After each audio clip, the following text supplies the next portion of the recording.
Very very good morning dear students. आज हम start करेंगे ब्रिक्स। ब्रिक्स एक्चुअली जो आज हम पढ़ने वाले हैं वो कॉम्पिटिटिव एग्जाम के लिए ज़्यादा इंपॉर्टेंट रहेगा, तो हम उसी के अकॉर्डिंग पढ़ेंगे। ठीक है, तो ज़्यादा डिटेल्स में हम बताएंगे नहीं, आप डिटेल्स में नोट करते हुए चलिएगा।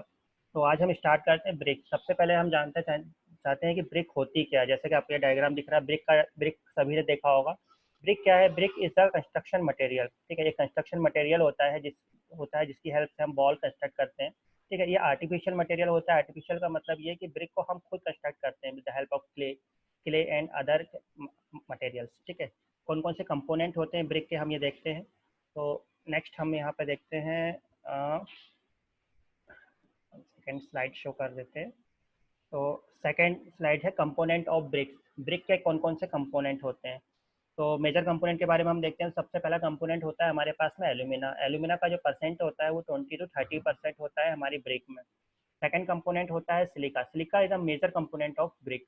मतलब सिलिका का जो सिलिका का कंपोनेंट है जो ब्रिक में, उसमें सबसे ज़्यादा परसेंट होता है सिलिका का ब्रिक में, जो होता है 50 to 60%। थर्ड होता है हमारे पास में लाइम, जिसका परसेंट होता है 4 to 5%। नेक्स्ट है ऑक्साइड्स ऑफ आयरन, जिसका 5 to 6%।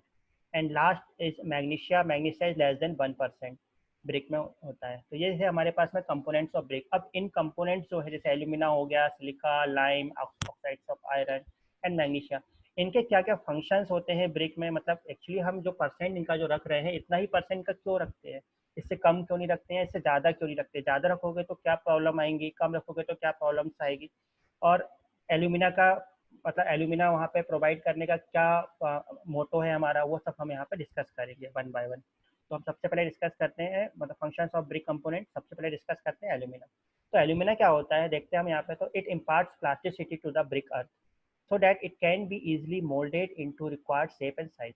मतलब जो ब्रिक होती है हमारे पास में, उस ब्रिक को एक प्लास्टिसिटी प्रोवाइड करता है एल्यूमिना, जिससे कि हम उसको एक पर्टिकुलर शेप एंड साइज में मोल्ड कर सकते हैं। जैसे आपको पता है कि ब्रिक का जो शेप होता है वो क्यूबॉइडल शेप होता है, तो उस क्यूबॉइडल शेप में हम उस ब्रिक को मोल्ड कर सकें। तो उसको मोल्ड करने के लिए उसकी प्लास्टिसिटी होनी चाहिए। तो प्लास्टिसिटी जो इम्पार्ट करता है वो कौन करता है? एल्यूमिना करता है। अब एल्यूमिना का जो परसेंट हमने फिक्स करके रखा था 20 to 30%।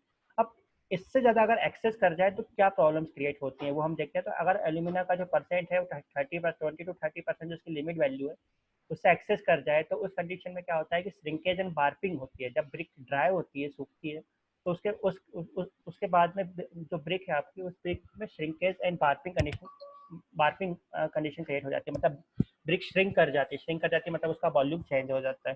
ठीक है, तो ये प्रॉब्लम्स क्रिएट हो सकती है अगर एल्यूमिना का कंटेंट हम एक्सेस में रखें। मतलब जितना कंटेंट हमें चाहिए उससे ज़्यादा अगर एल्यूमिना का कंटेंट ब्रिक में हो तो ये प्रॉब्लम्स क्रिएट हो सकती है। नेक्स्ट कंपोनेंट है हमारे पास में सिलिका।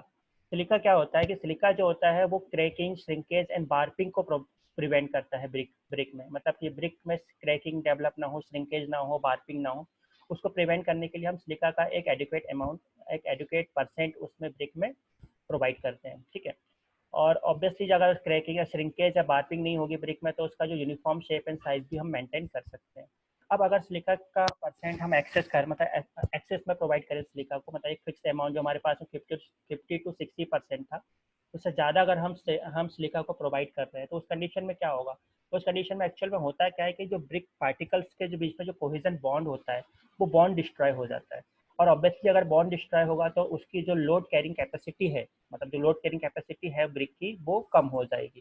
ठीक है, मतलब ब्रिक आपकी जो है वो क्या हो जाएगी, ब्रिटल हो जाएगी, आसानी से ब्रेक कर सकती है। आसानी से ब्रेक करेगी तो ऑब्वियसली जो आप स्ट्रक्चर उस ब्रिक से बना रहे हैं उसकी लोड बेरिंग कैपेसिटी भी उतनी ज़्यादा नहीं रहेगी। ठीक है, नेक्स्ट कंपोनेंट है हमारे पास में लाइम। लाइम क्या होता है? लाइम एक बहुत ही इंपॉर्टेंट कंपोनेंट, बहुत कम परसेंट में हम इसको यूज़ करते हैं, 4 to 5% यूज़ करते हैं, लेकिन बहुत इंपॉर्टेंट कंपोनेंट होता है ब्रिक का। ये भी क्या करता है कि श्रिंकेज को प्रिवेंट करता है, मतलब ब्रिक में श्रिंक ना हो, इसको प्रिवेंट करता है। अगर इसकी क्वांटिटी अगर एक्सेस में चली जाए, मतलब कि 4 to 5% से ज़्यादा अगर हम लाइम को प्रोवाइड करते हैं ब्रिक में, तो क्या होता है कि ब्रिक जो होती है वो मेल्ट हो जाती है। मेल्ट का मतलब ये होता है कि ब्रिक का वॉल्यूम चेंज हो जाता है। ऑब्वियसली हमको एक particular required shape and size की ब्रिक नहीं मिल पाती है। ठीक है, तो ये है पर्पस लाइम को प्रोवाइड करने का। नेक्स्ट है हमारे पास में oxides of iron. Oxides of iron क्या होते हैं इसको देख लेते हैं। तो it helps in fusing of lime and silica with each other. It तो क्या करता है कि जो हमने अभी दो कंपोनेंट देखे थे ब्रिक के अंदर, एक लाइम देखा था, दूसरा सिलिका देखा था। इन दोनों को इन्फ्यूज करने के काम आता है ऑक्साइड्स ऑफ आयरन। इन्फ्यूज करना मतलब उन दोनों की रिएक्शन कराना, ठीक है। तो इसके लिए हम ऑक्साइड्स ऑफ आयरन को यूज करते हैं। इसका परसेंट हमने देखा था 5 to 6% होता है, ठीक है। जनरली जो ऑक्साइड्स ऑफ आयरन होता है वो एक ब्रिक को रेडिश ब्राउन कलर भी प्रोवाइड करता है। आपने देखा होगा कि ब्रिक का जो कलर होता है वो रेडिश ब्राउन कलर की ब्रिक होती है, और साथ में एक और कलर होता है, उसके बारे में आगे डिस्कस करेंगे, ठीक है। जनरली आपने देखा होगा ब्रिक का डायग्राम मैंने आपको शुरू में दिखाया था, नॉर्मली आपने देखा भी है। तो ब्रिक का जो कलर होता है वो रेडिश ब्राउन होता है। रेडिश ब्राउन कलर जो ब्रिक को मिलता है वो ऑक्साइड्स ऑफ आयरन के कारण ही मिलता है, ठीक है। नेक्स्ट है हमारे पास मैग्नीशिया। मैग्नीशिया क्या होता है कि जो ब्रिक को येलोइश शेड प्रोवाइड करता है, मतलब येलोइश कलर प्रोवाइड करता है। आपने देखा होगा ब्रिक में रेडिश ब्राउन कलर की ब्रिक होती है और साथ में उसमें थोड़ा सा येलोइश शेड भी होता है उसका। तो ये येलोइश शेड जो आता है ब्रिक में वो मैग्नीशिया के कारण आता है, ठीक है। ये श्रिंकेज से भी प्रिवेंट करता है ब्रिक को, मतलब ब्रिक में श्रिंकेज होने से भी रोकता है मैग्नीशिया। मैग्नीशिया की क्वांटिटी हम कितनी लेते हैं? लेस देन 1%, मतलब 1% से ज़्यादा हम उसमें प्रोवाइड नहीं करते हैं। और अगर इनकेस 1% से ज़्यादा अगर हमने मैग्नीशिया को प्रोवाइड किया तो क्या हो जाएगा? ऑब्वियसली ज़्यादा प्रोवाइड करेंगे तो ब्रिक जो रहेगी हमारी वो क्या कर जाएगी? डिके कर जाएगी। डिके कर जाना मतलब ब्रेक हो जाना, ठीक। तो ये इंपॉर्टेंट कंपोनेंट्स थे हमारे पास में, और इन कंपोनेंट्स के फंक्शंस को हमने देखा ब्रिक में क्या क्या होने चाहिए, मतलब कि इसकी क्वांटिटी कितनी होनी चाहिए, और उससे ज़्यादा उससे एक्सेस करती है तो क्या प्रॉब्लम क्रिएट हो सकती है, और इनके फंक्शन क्या होते हैं, ठीक है। नेक्स्ट है हमारे पास में कुछ हार्मफुल इंग्रेडिएंट टू ब्रिक, मतलब कि ब्रिक में कुछ हार्मफुल इंग्रेडिएंट भी प्रेजेंट हो सकते हैं। अब ये हार्मफुल इंग्रेडिएंट क्या क्या हो सकते हैं और इनसे क्या क्या हमें नुकसान हो सकता है, मतलब कि क्या क्या हमें ब्रिक को ये नुकसान पहुंचा सकते हैं या हार्म कर सकते हैं, उसके बारे में हम देखते हैं वन बाय वन। तो सबसे पहला जो हमारे पास में इंग्रेडिएंट होता है ब्रिक में वो होता है लाइम स्लैकिंग। लाइम स्लैकिंग क्या होता है मैं आपको बता दूं। देखो हमने देखा था कि ब्रिक का एक कंपोनेंट था लाइम। लाइम का परसेंट हमने कितना लिया था ब्रिक में? 4 to 5%। अब ऑब्वियसली जो 4 to 5% जो लाइम हमने यूज किया था वो लाइम सिलिका से रिएक्ट करके एक पर्टिकुलर स्ट्रेंथ या पर्टिकुलर जो उसका फंक्शन होता है वो प्रोवाइड कर रहा था वहाँ पर। तो सिंकेज को प्रिवेंट कर रहा था, वार्पिंग को प्रिवेंट कर रहा था, ठीक है। लेकिन अगर इससे ज़्यादा अगर हम लाइम प्रोवाइड करते हैं तो वो जो एक्सेस लाइम जो होता है हमारे पास में वो क्या करता है? स्लैक कर जाता है। और उस स्लैक करने के कारण ही लाइम का जो ब्रिक जो है वो एक particular shape and size gain नहीं कर पाती है ना। तो ये होती है लाइम स्लैकिंग। तो ये लाइम स्लैकिंग इंग्रेडिएंट आपके ब्रिक में नहीं होना चाहिए। अगर होगा तो हम पर्टिकुलर शेप एंड साइज में हमें ब्रिक नहीं मिल पाएगी, ठीक है। श्रिंकेज को हम प्रिवेंट नहीं कर पाएंगे। नेक्स्ट होता है हमारे पास में आयरन पायरेट। आयरन पायरेट क्या होता है? आयरन पायरेट अगर आपके ब्रिक में प्रेजेंट होता है तो ये क्या करता है कि वाटर से रिएक्ट कर जाता है, ठीक है। और वाटर से अगर ये रिएक्ट कर जाएगा तो उस कंडीशन में क्या होता है कि जो लोड कैरिंग कैपेसिटी होती है ब्रिक की वो आपकी रिड्यूस हो जाती है, ठीक है। तो ये इंग्रेडिएंट भी आपके ब्रिक में प्रोवाइड नहीं, मतलब ब्रिक में प्रेजेंट नहीं होना चाहिए। नेक्स्ट होता है आपके पास में एल्कलीज। एल्कलीज क्या होता है कि जो एटमॉस्फेयर में जो वाटर होता है, एटमॉस्फेयर में जो मॉइस्चर होता है उस मॉइस्चर से रिएक्ट कर जाता है, ठीक है। तो ये भी वो ऑब्वियसली वो लोड कैरी कैपेसिटी को रिड्यूस कर देता है एल्कलीज, ठीक है।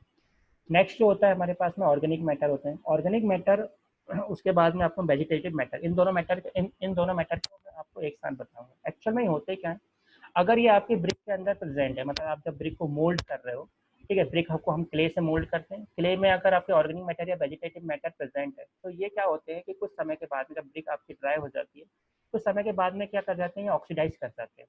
अब ये ऑक्सीडाइज कर जाएंगे तो एक ब्रिक में क्या करते हैं, कैविटी फॉर्म कर देते हैं। अब ऑब्वियसली अगर आपकी ब्रिक में कैविटी है तो कैविटी के कारण क्या हो जाएगी, उसकी ब्रिक की लोड कैरिंग कैपेसिटी कम हो जाएगी, उसकी स्ट्रेंथ कम हो जाती है, ठीक है।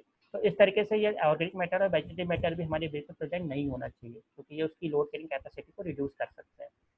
नेक्स्ट होता है हमारे पास में स्टोन्स एंड पेबल्स। ये भी वही है, आप सपोज आप देखो कि आपने ब्रिक क्ले से बनाया, उस क्ले में अगर स्टोन्स या पेबल्स प्रेजेंट, कुछ समय के बाद में जब आपकी ब्रिक ड्राई होगी तो कुछ समय के बाद में क्या होगी, स्टोन और पेबल वहाँ से रिमूव कर जाते हैं, मतलब वहाँ से हट जाते हैं, निकल निकल के बाहर निकल आते हैं।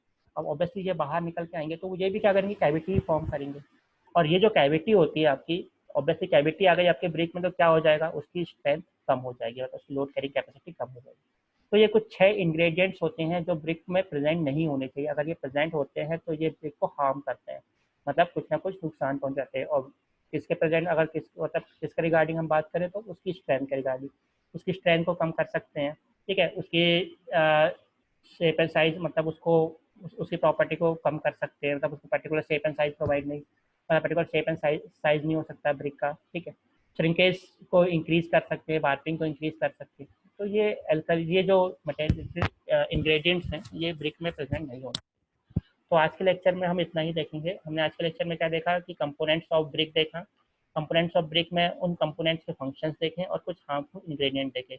नेक्स्ट लेक्चर में हम मैन्युफैक्चरिंग ऑफ ब्रिक देखेंगे। नेक्स्ट लेक्चर जो हमारे पास में हुआ मैन्युफैक्चरिंग ऑफ ब्रिक का है। तो आज के लिए इतना ही sufficient. Thank you so much guys.